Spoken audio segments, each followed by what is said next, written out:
同桌嫉妒我是富二代，想要夺走我的命运，于是递给我一串手串，让我天天戴着。只要帆代购1个月，我们就能彻底交换了。我听到了他的心声，却没拒绝，不仅将手串日夜戴在手腕上，甚至洗澡都没摘过。日子一天天过，1个月的期限越来越近。赵峰看我的眼神，从最初的嫉妒变成了赤裸裸的激动，而我比他更激动、更期待。我是萧氏集团的唯一继承人，出入有保镖接送。学校里，我是女生们窃窃私语的对象，男生们羡慕嫉妒的焦点。小凡，这周末的游艇派对你来吗？看情况，可能得去瑞士一趟。周围响起一阵惊叹，我习惯性的保持微笑。只有我自己知道，这完美的外壳下是一颗疲惫而谨慎的心。回到座位，同桌赵峰正低头玩手机，他是班上最普通的学生之一。肖帆，听说你家最近收购了城东那快递？赵峰突然开口，眼睛盯着手机屏幕，语气随意。好像是吧，我不太清楚公司的事。我淡淡回应，从限量版书包里取出下节课的课本。就在这时，一个清晰的声音突然钻入我的脑海：装什么装？不就是命好吗？我要是有你那样的家庭，肯定比你强100倍。我猛地转头看向赵峰，他依然低头玩手机，嘴唇紧闭，可那声音又来了：看什么看？有钱了不起啊？等着吧，马上你就得一步起来了。我震惊地眨了眨眼，心脏突然剧烈跳动。这是怎么回事？赵峰明明没有开口说话，但我却能清晰地听到他的想法。赵峰抬起头，疑惑地看着我：你怎么了？没什么。我迅速转回头，努力控制表情，但内心早已翻江倒海。我真的能听到他的心声，而且似乎只针对他一人，其他人的想法我听不到。这个发现既让我震惊，又让我感到一丝奇异的兴奋。17年来，我的生活就像一场精心编排的舞台剧，能窥见他人真实想法的能力，让我看到了舞台之外的风景。然而，赵峰的心声却越来越阴暗。凭什么他什么都有，我什么都没有？那个大师说的方法真的有用吗？再等等，还有3周。1周后，赵峰请了3天假，说是家里有事。回校那天，他神神秘秘地凑到我旁边：肖帆，我这次去泰国玩，给你带了点小礼物。他从书包里掏出一个精致的木盒，我接过木盒，心中警铃大作，因为在他递给我的瞬间，我清楚地听到了他的心声：带上吧，快带上，只要1个月，你的一切就都是我的了。打开木盒，里面是一串深色木质手串，每颗珠子上都刻着奇特的符号，散发着淡淡的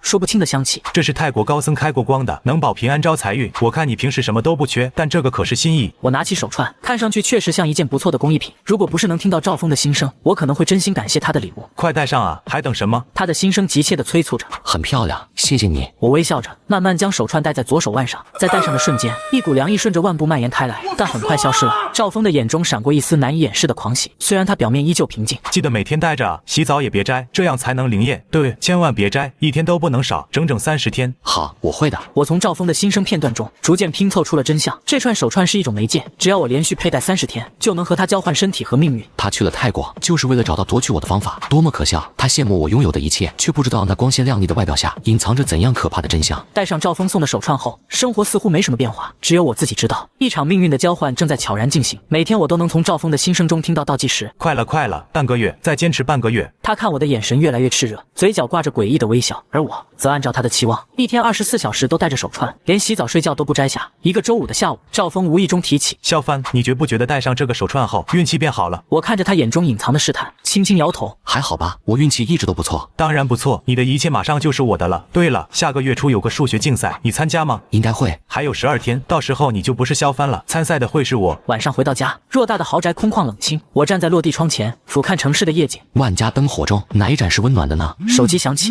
是父亲发来的消息：明天下午3点，司机接你去医院做常规检查。几乎每个月，我都要进行一次全面的身体检查。打着这是为了保证继承人的健康，他是在监控他的财产状态。我回复：好的。放下手机，我低头看着手腕上的手串，深色的珠子在灯光下泛着微光，仿佛有生命一般脉动。明天是交换前的最后一天，赵峰应该已经迫不及待了吧？我也有些期待。作为肖帆的17年，我活在精致的牢笼里，没有朋友，没有自我，更没有梦想。赵峰所觊觎的财富与奢华，与我不过是镀金的枷锁。如今他自愿踏入这牢笼，而我终获自由。最后一天到来了。早餐时，肖振华难得出现在餐厅。最近身体怎么样？很好。下午的检查别忘了。他说完起身离开。这就是我们之间典型的交流，简洁、实用，毫无温度。学校里，赵峰几乎坐立不安，他一整天都盯着我，眼神中的渴望几乎要溢出来。今晚就是今晚，午夜一过，我就成为肖帆了。他的心声如此强烈，我甚至不需要特意去听就能感受到。最后一节课结束，赵峰拦住我：肖帆，今晚你会带着手串睡觉吧？当然，我一直带着。那就好，那就好。回家的车上，我看着窗外飞逝的风景，心中涌起一阵复杂的情绪。对这个身份，我没有丝毫留恋，但对未知的未来却有一丝忐忑。赵峰知道交换后要面对什么吗？他知道肖振华的真实计划吗？不，他当然不知道。他只看到了表面的光鲜，却不知旗下的黑暗。午夜将近，我躺在床上，感觉手串已灼热发烫。在在11点58分的临界时刻，他忽然让开微光，房间旋转，意识涣散。在睁眼时，我已置身于一个全然陌生的空间。我走到镜子前，里面是一张平凡但充满朝气的脸。赵峰的脸，我真的成了赵峰。小峰，起床了，再不起上学要迟到了。门外传来一个女性的声音，温柔而亲切。来了。打开房门，一个40多岁的妇人系着围裙站在厨房，锅里煎着鸡蛋，香气扑鼻。快去洗漱，早饭马上好。我愣了几秒，才反应过来这是赵峰的母亲。在赵峰的记忆碎片中，他的母亲是小学老师，父亲是邮局职员，家庭普通但和睦。早餐桌上，赵峰的父亲也在，正看报纸。爸妈，快吃，今天有你们最喜欢的煎饺。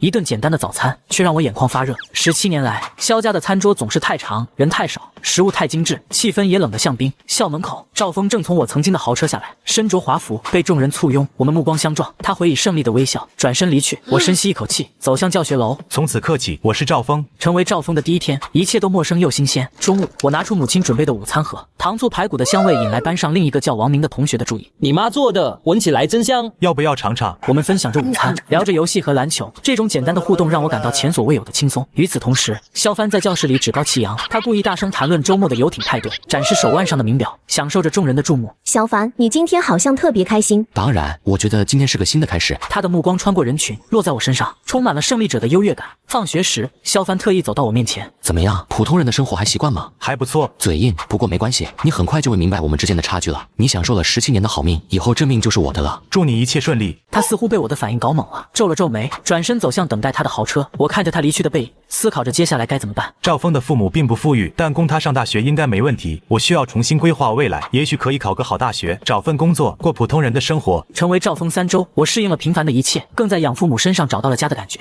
学校里，肖帆继续扮演着富家公子的角色，但他的一些行为开始引起议论。你们有没有觉得肖帆最近怪怪的？他昨天居然问我食堂的菜价，肖帆怎么会关心这个？而且他成绩下降了不少，上次数学小测他才勉强及格。有钱人嘛，成绩无所谓啦。但我注意到，肖帆开始频繁查看手机，表情时而焦虑，时而期待。从他的只言片语中，我了解到他在等待什么。一个周一的早晨，肖帆没来上学，老师说他请了病假，但我知道不是这样，因为前一天晚上，我看到新闻，肖氏集团董事长肖振华因突发健康问题入院治疗。果然，第二天肖帆来学校时，脸色苍白，眼下有深深的黑眼圈。他不再高谈阔论，而是经常发呆，有时会无意识地摸自己的腹部或胸口。课间，我去洗手间时，无意中听到他在隔间里打电话。是的，检查都做完了，配型成功，什么时候？这么快？他的声音在颤抖。几天后，学校传言肖帆要出国深造，可能不会再回来。同学们纷纷向他道别，肖帆勉强笑着回应，但眼中毫无笑意。看来时间快到了，肖振华等不及了。成为赵峰的1个月后，一天放学，我看到一辆眼熟的黑车停在校门口，是肖家的车。车窗降下，露出一张我熟悉的脸，陈叔，我的前保镖。赵峰同学，肖先生想见你。陈叔开车带我来到市中心一家高档私人会所，走进包厢，肖振华已经等在那里。看到我，他微微眯起眼睛，仔细打量。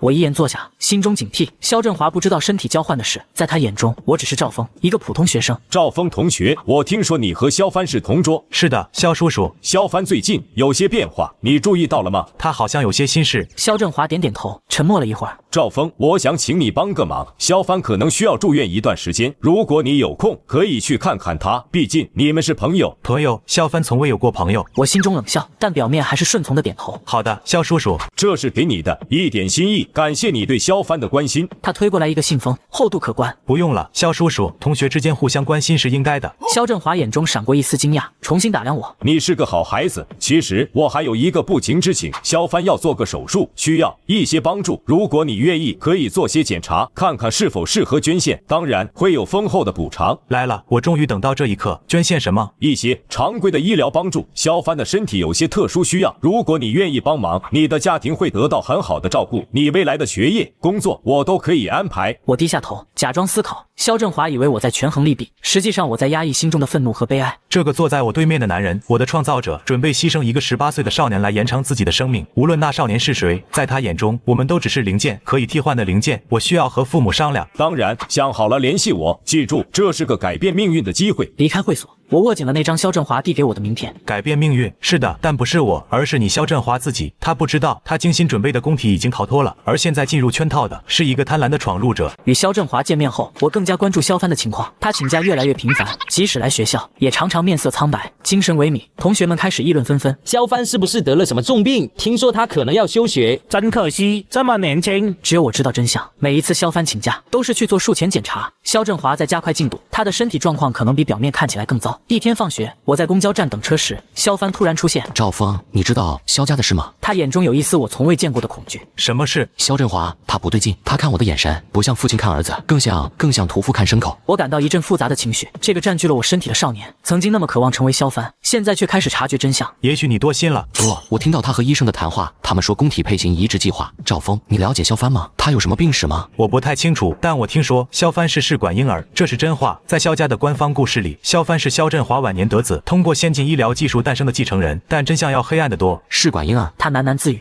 眼中闪过一丝明悟，然后是更深的恐惧。如果我现在告诉肖帆真相，他也许能逃脱，但肖振华一定会找其他方法，而且是他自己选择了这条路，我不能心软，这是我逃离那个可怕命运的唯一途径。几天后，肖帆彻底从学校消失了，公告说他已出国留学，只有我知道他哪儿也没去。成为赵峰的第3个月，一个周六的早晨，我在新闻上看到了消息，肖氏集团董事长肖振华成功完成复杂手术，正在康复中。我的心沉了一下。手术完成了。那天下午，我借口去图书馆学习，实际上去了新闻中提到的那家私立医院。在肖振华顶层的 VIP 病房区，看到2个穿白大褂的医生在走廊尽头交谈。手术很成功，所有器官都匹配良好。宫体呢？情况稳定，但在观察期，年轻就是好，恢复能力强。肖先生醒了没？刚醒，情绪不太稳定，毕竟是个大手术。宫体、观察期、年轻就是好，这些词像冰锥一样刺入我的心脏。虽然早有预料，但亲耳听到证实，还是让我感到一阵恶心。我悄悄退回楼梯间，背靠着墙，深呼吸。看来一切都按计划进行中。赵峰现在身上缺少了重要的器官，而肖振华获得了新的肝脏、肾脏、心脏，也许还有更多。跑出医院，阳光刺眼，我站在路边，感到一阵眩晕。一切都结束了，肖振华得到了他想要的，赵峰付出了代价，而我自由了。但真的是这样吗？手术事件后，肖氏集团对外宣布肖帆将在国外完成学业，暂时不会回国。